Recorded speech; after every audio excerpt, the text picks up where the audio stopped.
I don't have hope in my vocabulary. I've got determination and faith. This is kind of a way for Emma to say, you know what, I'm here. I'm going to get my justice. Speaking in that video clip was Shauna, and she also spoke to me. I just talked to her on the phone about an hour ago. Standing next to her in that video clip, her sister Winona, both of them seeking justice for the woman that was on that billboard behind them, their sister, Emma Compton Layne. This is a case that when you go through the available information, seems like it's pointing in one direction very strongly. And some of you out there might wonder, how come we don't have some prosecution happening in this case already? I don't know if I'll have the answers for you on that. I think there's got to be something tangling this case up in terms of the investigation, but unfortunately, that information isn't quite publicly available. What is publicly available, we're going to go through together here today. And let's go ahead and get that started with learning about where this is taking place. Over at Wikipedia, Halifax County, Virginia. Halifax County is located in the Commonwealth of Virginia. As of the 2020 census, the population was just over 34,000 people. Now, within that county, there is a small little area, an unincorporated area, known as Cody. And as a matter of fact, if you try to get to the Wikipedia article for it, it tells you they don't even have an article. That's how small this area is. Do a Google search on it, and you get this map that comes up that basically right in the middle of the map shows this place called Cody's Store. Emma used to own the Cody Store. This is a picture of the sign from the official Facebook page for the Cody Store. And we also have another sign here about what type of store it is. Full service deli, pizza, grocery, beer, ice, dog food, hunting and fishing supplies, slab bacon, and fatback meat. This is essentially a country general store. They were just going to have everything that the local community would need all in one place. And if you look into the reviews on this place, you're going to hear time and time again about A, the great food that they served out of there, and B, the wonderful people that worked there, one of those people being Emma. Starting over at the certifiedroarikle.com, and I want to give a big shout out to them. They reached out to me and said, John, I've heard about this case. I've spoken to the sister as well, and we really want to help raise exposure. Will you help them? So a big thank you to Roarikle for getting in touch with me and letting me know about this and getting me connected with Shauna. From Roarikle's blog, let's go ahead and learn just a little bit more about Emma Compton Layne. Emma Compton Layne was a 52-year-old independent, stable woman. She owned her own convenience store in Cody, Virginia. She purchased her family home in Natalie, Virginia. I forgot to ask Shauna about the proper pronunciation. Honestly, I'm seeing it both ways, so I'm going to stick with Natalie, Virginia for the rest of this video. Emma loved her family. She had two sisters, Shauna and Winona, and a brother who sadly passed away when a drunk driver hit him while in Florida. When Emma was little, she had a sweet round face and Shirley Temple curls. She was always happy and helpful. As Emma aged, she only seemed wise and mature beyond her years. Another interesting point is Emma and her sister Shauna actually shared a birthday together. Let's go ahead and continue with some of the articles here. Rolling back to 2017, June 21st. And here is a picture of Emma. Authorities looking for woman missing since last weekend. Halifax County, Virginia. The Halifax County Sheriff's Office is asking for the public's assistance in locating a woman who has been missing since last weekend, 52-year-old Emma Compton Layne. Layne was last seen on Saturday evening, June 17th at Cody's Store. She's described as a white female, 5 feet tall, and approximately 135 pounds. She has brown hair, brown eyes, and has visible scars on her arms. Now, I've seen a few articles that mention those scars. I did ask Shauna about those scars. Shauna doesn't know what these things are talking about. She does not recall Emma having any kind of scars on her arms. I don't know why that information came out. I don't know where that information is coming from. But you probably get the same sense that I did when I first started looking into this case. It seems like we're talking about a disappearance from the store. And we've certainly talked about enough cases here on the channel where that does sometimes occur. People working in a store, sometimes they will disappear. Sometimes someone will come, attempt to rob the store. Things will go sideways. We have heard of those types of tragedies on the channel here before. This investigation, in terms of a missing persons investigation, seems to be pointing in that direction, but we're going to hear some details as we go through these articles here where I don't believe that she went missing from the store. So let me just get that out kind of early, because I know for me, it kind of took me in a certain direction, and it doesn't seem to be the case. Over at TimesVirginian.com, the Cody community is abuzz with concern over popular store owner Emma Compton Layne being missing for a number of days now. Sheriff Fred S. Clark said a Virginia State Police search team, Virginia Department of Emergency Management search personnel, and a local search and rescue team and EMS have been searching the perimeter of Layne's Cody residence. So here we're hearing they're not checking the store necessarily, they're checking where she lived. A dive team checked 2 ponds. I'm also seeing other reports saying that they actually brought out cadaver dogs to walk the perimeter. During the search, local search and rescue team member Paul Joseph Demoniano Jr., 68 years old, apparently suffered a massive heart attack. Joseph would actually pass away from that heart attack. But I just wanted to highlight that I think it's pretty amazing that someone would be out there trying to help a missing persons case like this. Unfortunately, at the end of their life. But I'm just thankful that there's people like Joseph out there to help these families in these terrible situations. Over at the Gazette Virginian, this is from October 26th, 2017. It's been 127 days that Emma Compton Layne has been missing. Some people think we could just pick up and go on, but we can't. We don't have any answers. Nothing has been resolved. We have ideas, but no answers, says Layne's sister, Winona Compton Childress. A vigil was held at Republican Grove United Methodist Church. Commenting on the investigation, Sheriff Fred Clark said, "This case is a top priority, and we're working daily with surrounding agencies following up on leads. If anyone has information, please come forward." Layne's other sister, Shauna Compton Cron of Mississippi, could not attend the vigil, but she had a friend of theirs read the story of 2 very different sisters on her behalf. And here's just a little quote from that. "For all the things that might be different and unique about them, these 2 sisters will always share so much. They will always be the best of family and friends, entwined together through all the days of their lives. Their love will always be very special, gentle and joyful when it can be, and strong and giving when it needs to be, reminding them that no matter how different their stories turn out, they share the incredible, precious gift of being sisters. And when you think of some of the blessings the world has to offer, a blessing like that is really what it's all about." Thankfully, this case would get some national exposure thanks to NBC News. Let's go ahead and see what they were able to dig up on this case. "When you walked into the store, there was always a big smile, and she'd say, 'Hey, how you doing?' Emma's sister, Shauna, told Dateline. She was always laughing. She was an absolutely amazing woman." On Saturday, June 17th, Emma closed the store at 7 p.m. as she did every Saturday. By 7:30, she had finished with the closing duties and she left for the day. So very clear here. Plus, we kind of got it from the search that they were conducting. She didn't go missing from the store. The store was always closed on Sundays. So Emma told her family she'd spend that Sunday with her mom, Sylvia Whitlow McCurry, in the hospital. Emma had admitted her mom just 2 days earlier, but Emma never showed up.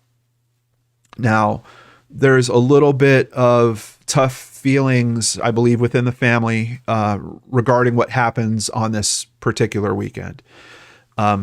Emma was supposed to see her mother, from what I understand, on Saturday, and changed plans with her sister, Winona, so that Emma could go on Sunday instead, and Winona was supposed to stop by on Saturday.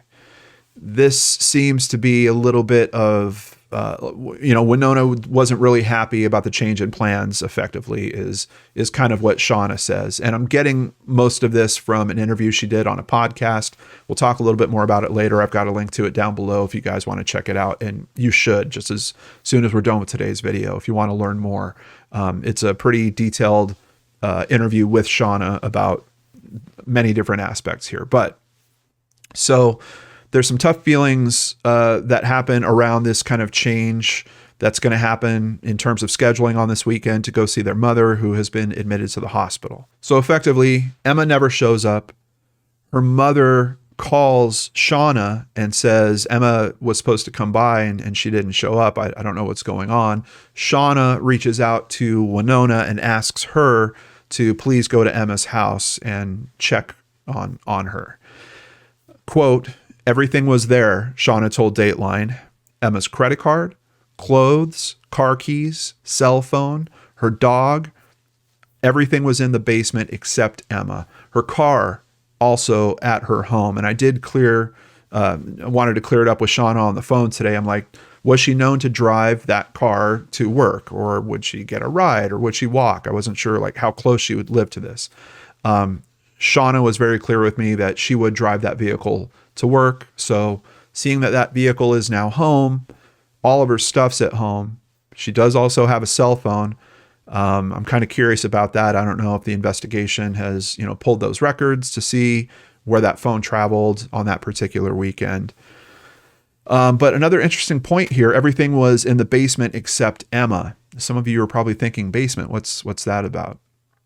Apparently, the marriage that she was in hadn't been in a great spot for a few years, and Emma kind of moved into the basement. That's where she was primarily living, I assume, while her husband was living in the rest of the house. Shauna said the family knew something was wrong. The next morning, Winona called police. I got in contact with Emma's husband, Russell Layne, who gave us permission to go into the house and look at whatever we needed to, said Investigator Burton. Investigator Burton said Emma's husband has cooperated with police since the beginning of the investigation. Now, obviously, we know it's interesting because actually right here, they're even bringing up a picture that we're very familiar with, Maya Miliete, and we know where that case is at right now, basically being prosecuted as a no-body homicide. We know the statistics about cases like this. Now, at this point, we're talking a missing persons investigation. Is it possible that Emma left for some reason? Just kind of narrowing our mindset to what's known at this particular time. Sure, that could definitely be in consideration. Would the investigation really be trying to process this as a homicide necessarily at this point? No. Now, you guys know what show this is, so we're getting to the point where this is going to be a homicide. But if I recall these stats correctly, like 50% of homicides, I believe against women in particular, usually key back to a person that they're intimately involved with. I think up to 75% key back to someone that knows them in their personal life.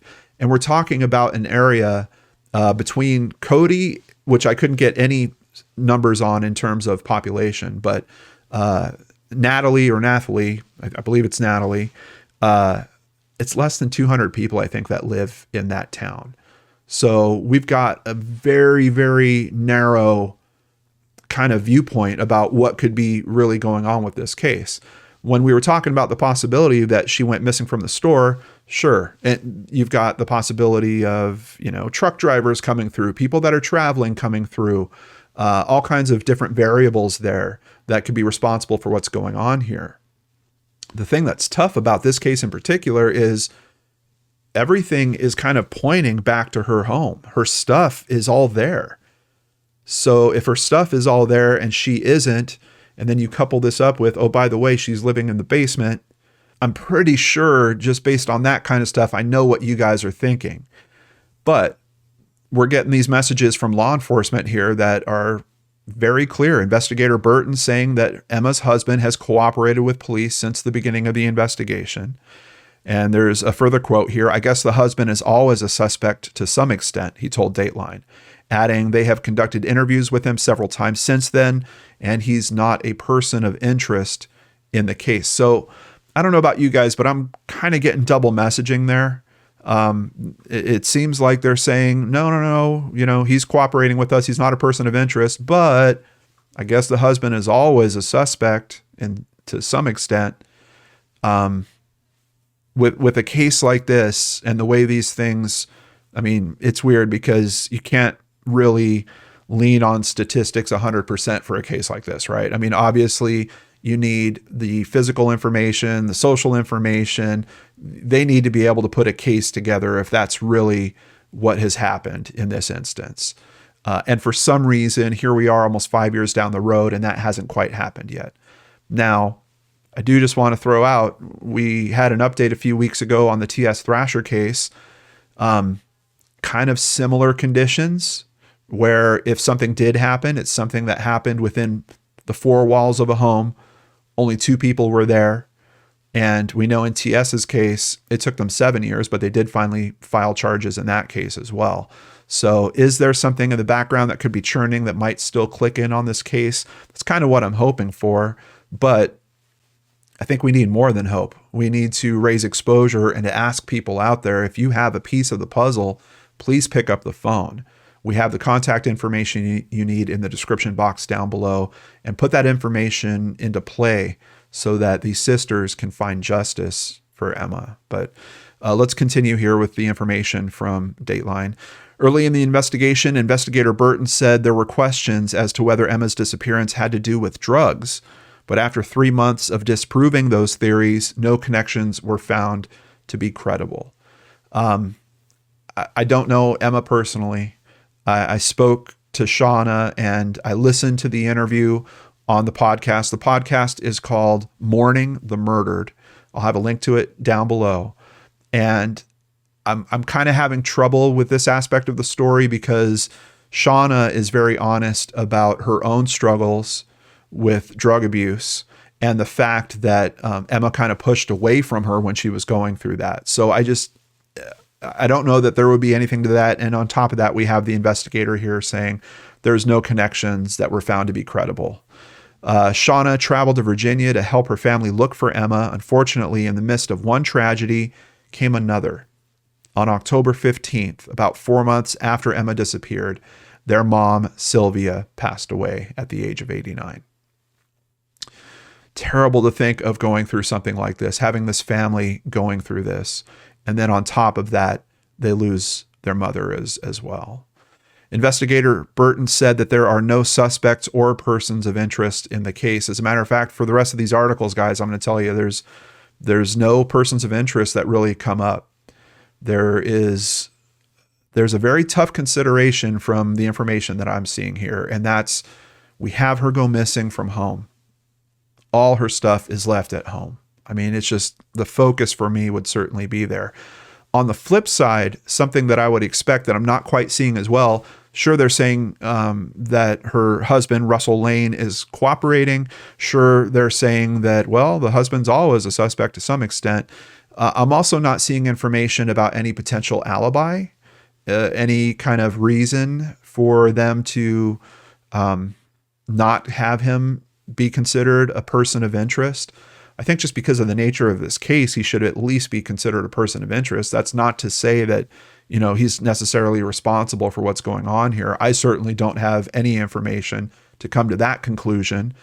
I have these pieces that we're looking at put out through these news agencies, but there could be other very big things at play here that we're just not aware of. So I just want to keep reminding us about that. But it's tough because I'm looking for those other pieces.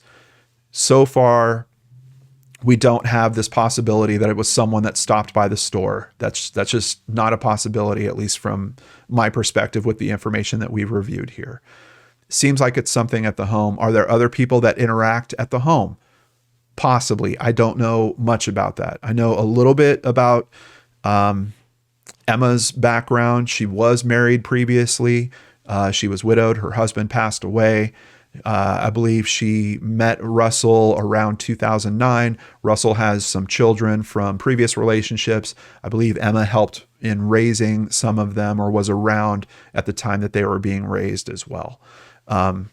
That's about all that I know in terms of the social information for what's going on in this family structure. But we get to a quote here. "I don't feel like she's alive. She would never just walk away," Shauna told Dateline. "In my heart, I believe somebody hurt her." Now, unfortunately, that feeling would turn out to be correct. Police await results from coroner after human remains found near Cody. This was posted November 27th, 2017.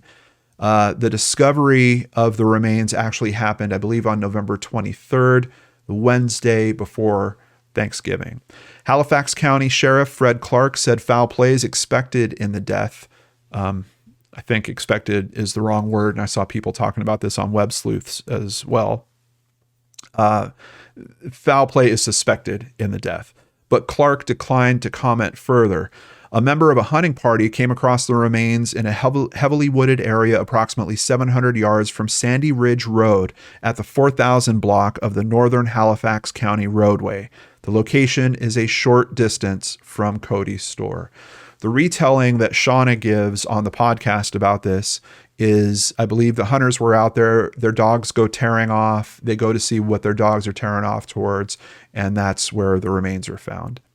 Deputies and investigators with the Halifax County Sheriff's Office responded to the scene, where they were assisted by a Charlotte County Sheriff's Office investigator. The Virginia State Police Bureau of Criminal Investigations in Appomattox was also notified, and BCI sent special agents Wednesday to assist in the investigation with the recovery of the remains. The state police investigators worked until that evening to process the scene. So a short distance from Cody's store. Looks like in terms of drive time, about 6 minutes. It's 4.3 miles from the store. Of course, once again, it seems like even this publication was assuming that the disappearance happened from the store. I don't believe that's the case. And what I can tell you is, based on conversation I had with Shauna, the home that she was living at, sort of right in the middle of this path that we're looking at here, about halfway between these 2 points would be that home. But there's something even more concerning, and another important place close to the discovery of her remains. Human remains found in Halifax County, a mile from property owned by Emma Layne. Okay, let's get to the details here. Friends of Emma Layne, a woman who's been missing here for several months, say the remains were found near property she and her husband own. "We certainly don't like to speculate. That's certainly out of our realm of work, and we'll leave that up to the medical examiner's office to make positive ID," says Major Tommy Spencer. The human remains were found on that Wednesday before Thanksgiving. Major Spencer says skeletal remains scattered upon a small area. Major Tommy Spencer says he cannot say whether the remains belong to a male or female, but investigators do believe the remains have been there for a year or less. So, we have this spot, Cody store. I'm telling you, the home is kind of like halfway between these. There's another property that's owned by Emma and her husband, and it's literally a mile. Based on what Shauna tells me, it's actually even closer than that. It seems like it's extremely close to where her remains are found. But her remains are not found on property that they own. Her remains are found, I believe, on someone else's property. Here at the Star Tribune, we have another photo of Emma with one of the loves of her life, her dog, Ladybug. Even though the family is still waiting on positive identification of the human remains, Winona Childress believes they belong to her sister, Emma. The body was sent to the medical examiner's office in Richmond to help with the identification. Quote, "If it is Emma, then one of the hardest parts is over," said Winona. But even still, police have to determine what happened to her. An arrest and a trial could take years. It's a wait and see thing. Shauna and I still need prayers. There's still a long road to go down, but with the remains found, we're one step closer to closure, she said. It also notes that 3 investigators have been working on Emma's case around the clock, constantly searching for answers, the sheriff said earlier in the investigation. Over at WSLS.com, some more details on the discovery. Halifax County Sheriff's Office Major Tommy Spencer said the remains were scattered across the ground and someone appears to have attempted to bury the body. It appeared to have been in a very shallow grave, Spencer explained. Spencer also said that getting an ID could take 90 days. We've interviewed a lot of individuals in this case, and right now it's a very fluid investigation, he said. The family would have to go through the 2017 holiday season waiting and wondering if that was indeed Emma. January 12th, 2018, over at NBC News, we get the results. Remains found in November 2017 have been identified as belonging to 52-year-old Emma Compton Layne. Quote, we are still awaiting additional information from the medical examiner's office concerning the circumstances and cause of death, Halifax County Sheriff Fred Clark said, but we are treating this as a homicide investigation and are continuing to pursue all possible leads related to Mrs. Layne's death. This investigation is top priority. This has to be tricky because we're talking about an investigation that originally starts as a missing persons investigation, and it's not confirmed to be a homicide investigation for 6 months after the fact. To try to go back and recover evidence 6 months after the fact can be very tough. And one of the things that Shauna talks about is that several people went and lived in the home, including Shauna and her husband. They went there to help search, and they were staying in that home. That home used to belong to the family, to the Compton family. So they were there, I believe, for a few months. Other family members kind of coming and going from the home. So in terms of preserving any type of evidence at that location, extremely tough this far out from the discovery of her missing. Now, on top of that, Shauna also seems pretty heartbroken about the fact that she had tried to get law enforcement to conduct some searches. I guess they actually have several other properties in the area. I think they primarily use them as rental properties. The property that's close to where Emma's remains were found is, it's more of a farm property that has a cabin on it as well, but they keep some livestock there. So it's one of those things where I know you wish you could just rewind time and, just grab someone's attention and say, hey, we have to go looking in this direction. But unfortunately, we're 6 months after the fact when the pieces that really throw this case into a homicide finally come together. Quote, I feel nothing but pain. When something like this happens, I don't know if there is closure. Well, for me, I don't see any in the future, Shauna told Dateline. I feel like I'm in a black hole with no beginning and no end. Over at WDBJ7.com, we get a quote from Winona that might tip us off that something might have been found with the remains. Quote, a person may wander off into the woods and die. They don't wander off into the woods in a sleeping bag and bury themselves in a shallow grave.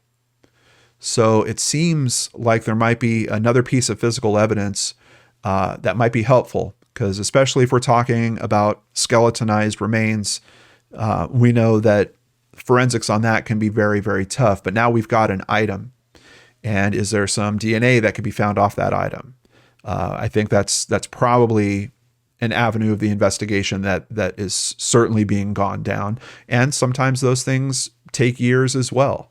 Sometimes you might have to even wait for new tools to become available or new types of DNA testing to be more readily available. Is that what's going on with this case? I can't tell you for sure. It's just one of the considerations I think that we have to keep in mind as we're looking through all this. But Winona doesn't just want Emma remembered as remains found out in the woods. Anybody that knows her is going to remember her as a bundle of energy. Her favorite bird was a hummingbird. Winona says Emma was a hummingbird. She was always happy, smiling, and full of energy. She could make you see things through a child's eyes, even though she was 52 years old. That's how we should stop and look at the world, she says. I think you can really hear it in Winona's words. I can tell you after speaking to Shauna, it was also very clear. These sisters love Emma very, very much. And it seems pretty special how much she means to them. But there's also the flip side of that, of someone doing this to her, and that she could mean so little to someone else. I mean, someone that was kind of a staple of her community. Always there with a smile, helping people. It's really just heartbreaking on so many levels, but let's continue with some details here. Unfortunately, this is where the articles start turning into pretty much yearly updates. We're still waiting for the information. What's the cause of death? Are they even going to be able to identify what happened to Emma? But here at WDBJ7.com, June 19th, 2018 is when this article came out. It's been a year since Emma Layne disappeared. It's been a tough year for the friends and family. They're still waiting to find out who killed her and tried to bury her just yards from her property. So a little bit of a clarification here. Not so far from that property line of the property owned by Emma and her husband. We are striving for justice for Emma. We're not giving up. We want the person that committed this crime to know that we're not giving up, said Winona.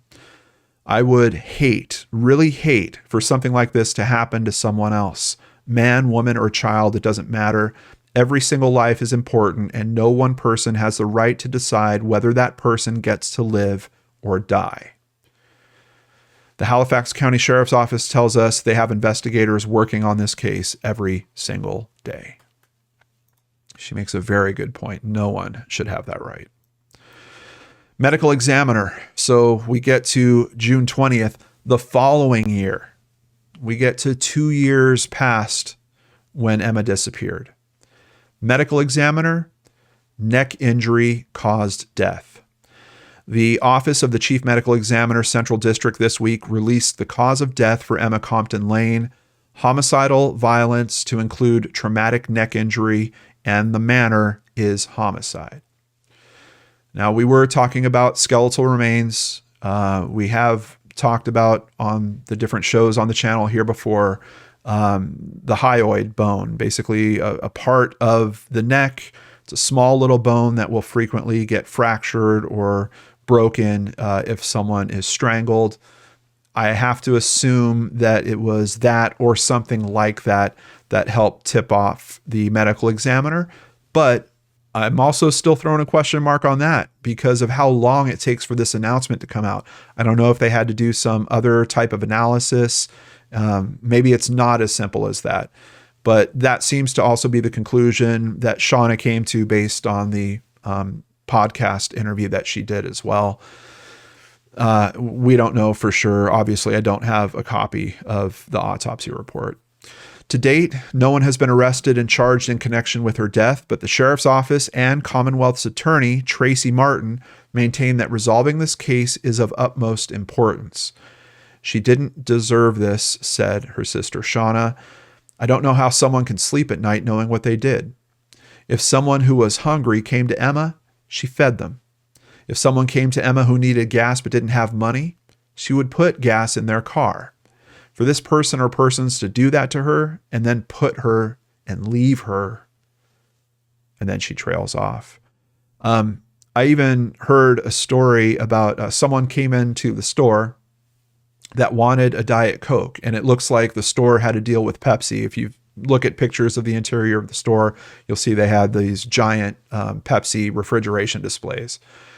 But Emma herself drank Diet Coke and will bring that in for herself. She had her own little stash, decided that she would give one of those to the person that was asking for it, since that's what they had came there for. Just someone looked like she was very much there to help others. This article has another quote from Winona. Emma's case is not a cold case. It's ongoing. I feel like somebody besides the person who committed the crime knows what happened. I don't know how they live with themselves. I don't know how they close their eyes at night. A few months after the medical examiner's information is released, we see this update over at WFXR. The Aware Foundation is partnering with Lamar Advertising to post billboards around Halifax County, hoping that someone has information about Layne's disappearance and subsequent death. Once again, I don't know how many times I have to say this, but I very, very much appreciate the Aware Foundation for helping these families like this. They stepped up once again to do it here. The video clip that we started with, I'll have a link to that down below. Give that a watch as well. You'll see the founder of the Aware Foundation there talking about how he wants to help with this case as well. Over at the Union Star, a little more information.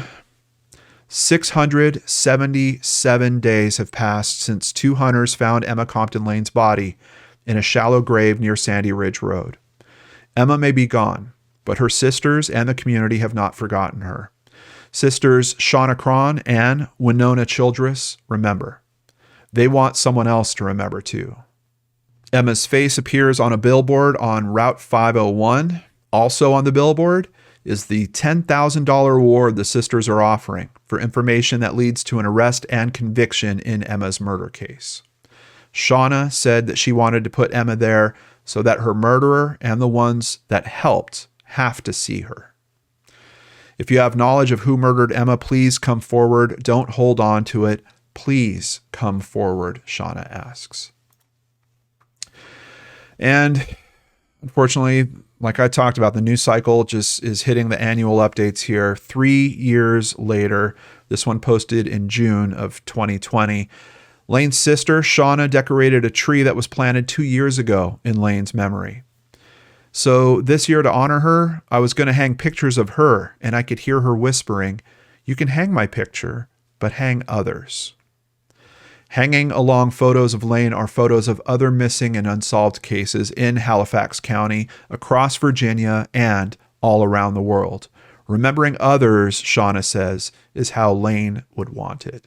A few times I've heard family members talk about how they have become part of a club that no one wants to be in, but it's always special to me to see when they start caring about others, trying to help in those cases as well. And that's exactly what we have here with Shauna's display with this tree. I think it's just very, very sweet. Not a ton of more information to go into, unfortunately, on this case, but a post from Winona here on March 6th. Today is Emma's birthday. Not a day goes by that I don't miss her. I'm so glad we celebrated her birthday in 2017. Who knew it would be the last? We're still waiting. Hashtag justice for Emma. Hashtag miss my sister. Hashtag angels among us. Hashtag always in my heart. Hashtag soulshine. And I thought we should end with some words from Shauna about this as well. I want her death to mean something, that Emma's story will save somebody else. I just don't want her forgotten.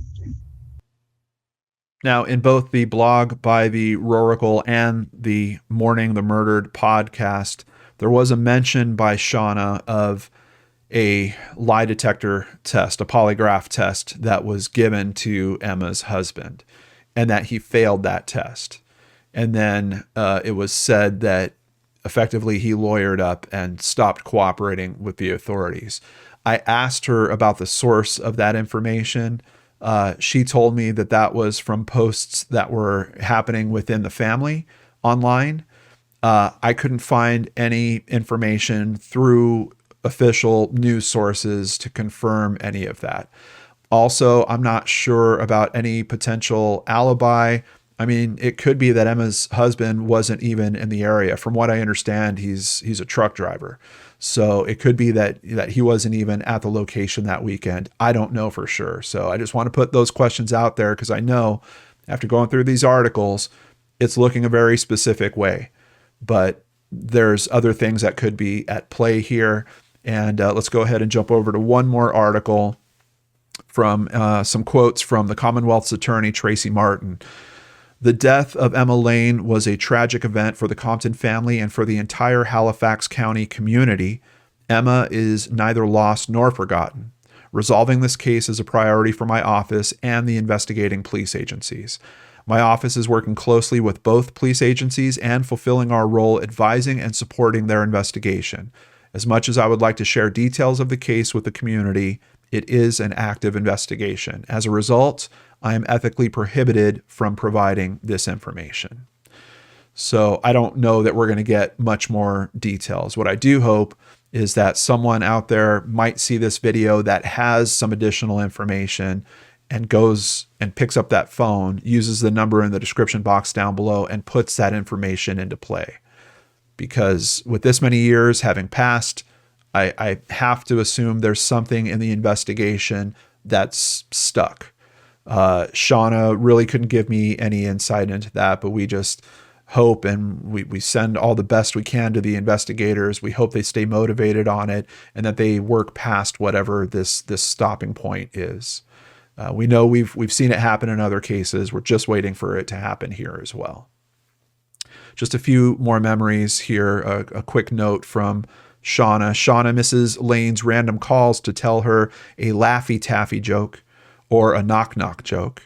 Quote, I could never get her on a Laffy Taffy joke. She knew them all.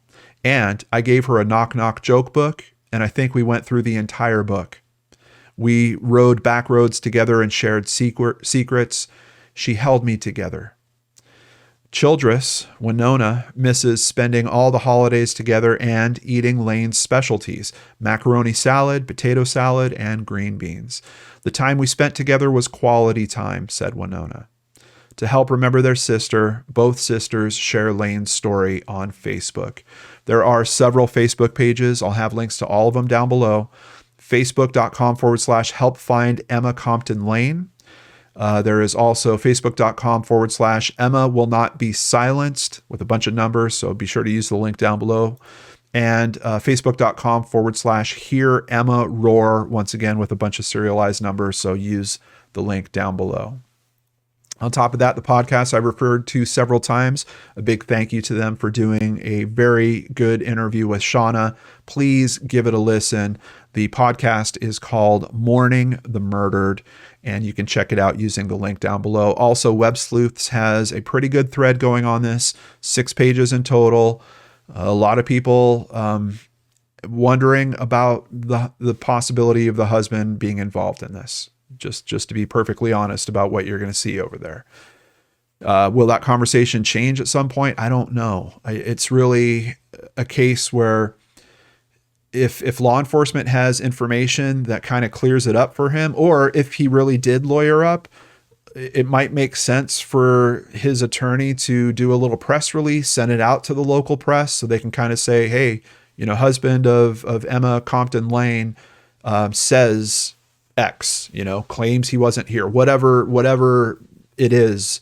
It just seems to me that like the focus of the public interest and investigation is certainly going to be looking in that direction. And if he truly is innocent, that's really not necessarily fair as well. Because put these pieces together, we've got no one else even on the board.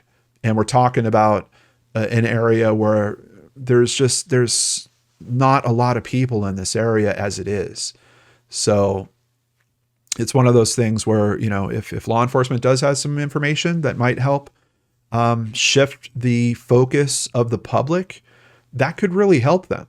If there is someone else that needs to be seriously considered in this, if there is some piece of information, specific information, hey, did you see this particular vehicle or this particular thing at this particular time? The questions to the public on law enforcement's behalf aren't very clear. I mean, early on, it was kind of obvious. Where is Emma? Since the discovery of her remains, not quite as obvious. And the information that we're hearing from the sisters now starting to really, Shauna is driving this new push in terms of social media information. It really has me wondering about the possibility that this is some type of domestic violence issue. What do you guys think? Let's talk about that in the comments down below. And I really appreciate if just keep in mind, we know that there's going to be family that watches this video, so please be sure to be respectful. We could talk about anything, but there's always a good, respectful way to address and kind of take on these topics, and we want to make sure to do that. Before I end today's video, I just want to take a look through the notes on my conversation with Shauna, see if there's anything else that I want to share with you guys. One thing is, if you do listen to the podcast, you're going to hear Shauna talk about that when she got to the basement. She got there on Thursday. When she got to the basement, she felt immediately like something was wrong. If it seemed like things were out of place, I asked her about some of the specifics around that. And she said that some clothing that she knew had been boxed up because it didn't fit Emma any longer. They had put them in boxes. Some of that clothing was kind of dumped out. And I asked, well, was it like the room had been ransacked, like someone had been going through the room looking for something? She said, no, it was like someone literally like emptied the bin that they were in, and that the bin was a tote. It was a navy blue tote. And you might hear her kind of mention a little bit of this on the podcast as well. She's wondering where that tote is. And I don't know. I don't know if it's any part of this, but it's just another interesting point that clothes that were quite obviously put away in a tote now have been essentially dumped somewhere in the room. The tote is missing. She also talked about the fact that there was just some other things that were strange. I don't know if I should get into them because they're kind of touching into investigative stuff. And of course, we don't want to mess anything up with that. But I wanted to talk about the tote in particular because that did come up on the podcast. And when I asked her about the size of it, I'm like, are we talking just a normal kind of storage tote? She described it as, yes, the normal 3 feet kind of wide storage tote that you might pick up at a Walmart or something. One of the other things that was circulating early on in Emma's disappearance was the possibility that she had run away with someone. Now, obviously, we know that's not the case, but is there potentially could there have been another person involved in her life? We know that it seems like her marriage probably isn't on the best of terms if she's, living in the basement. Could there have been someone else involved? I kind of asked Shauna a little bit more about that. She didn't feel ultimately very strongly about it. And I've had some family that has lived in small communities that I consider them small, but they're much larger than this type of area we're talking about. Those social networks are so sharp and so fast. I don't know that she could have pulled it off without someone in town knowing about it and that information kind of getting around and circulating. So at least based on what I'm hearing from Shauna, it doesn't seem like that's really a strong possibility. I did ask if Emma's husband attended any of the vigils, and apparently he did go to the first one, but he has not gone to any of them since. There's a slight chance Shauna is thinking about traveling out there for Easter. There's a slight chance that there might be another vigil that's put on around that time. So if you are interested in showing your support for this family, follow the Facebook pages, and I'm sure you'll find information there about when that is happening, if it does indeed happen. I did also ask Shauna, what do you think helps move this case forward from where we're at right now? And she was very clear about it. She thinks it's going to be someone stepping up, someone stepping forward with new information. So if that's you, please find it in your heart to do the right thing and to help this family and this community. A big thank you to my community here at Lord and Arts, you guys that help keep us on YouTube, on the podcasts, trying to help these families in these very tough situations. Thank you, new patron Nancy Hutta. Thank you, Barry Benton, for increasing your pledge. If you'd like to help support the channel, please visit lordandarts.com. There, you can sign up for Patreon, sign up for PayPal, buy merchandise, or buy us a coffee like Fred Crook recently did. We always keep the commercials limited. We have for the past 7 years. We do that because we want to focus on the content that we're presenting, and we can't do that without your support. So a big thank you to everyone that helps us do that. Take care. Have a nice weekend. And please join us on Monday for a new episode of Case Cracked. I've had many of you asking me, John, what do you think about the Sherry Papini stuff? Christy and I are going to have a discussion. We've gone through, well, I went through the over 50-page affidavit with all those details. What stuck out to me? What do I think is important? We're going to talk about that Monday on Case Cracked. I hope you'll join us there. Take care, and we'll see you again right here on the Lord and Arts channel.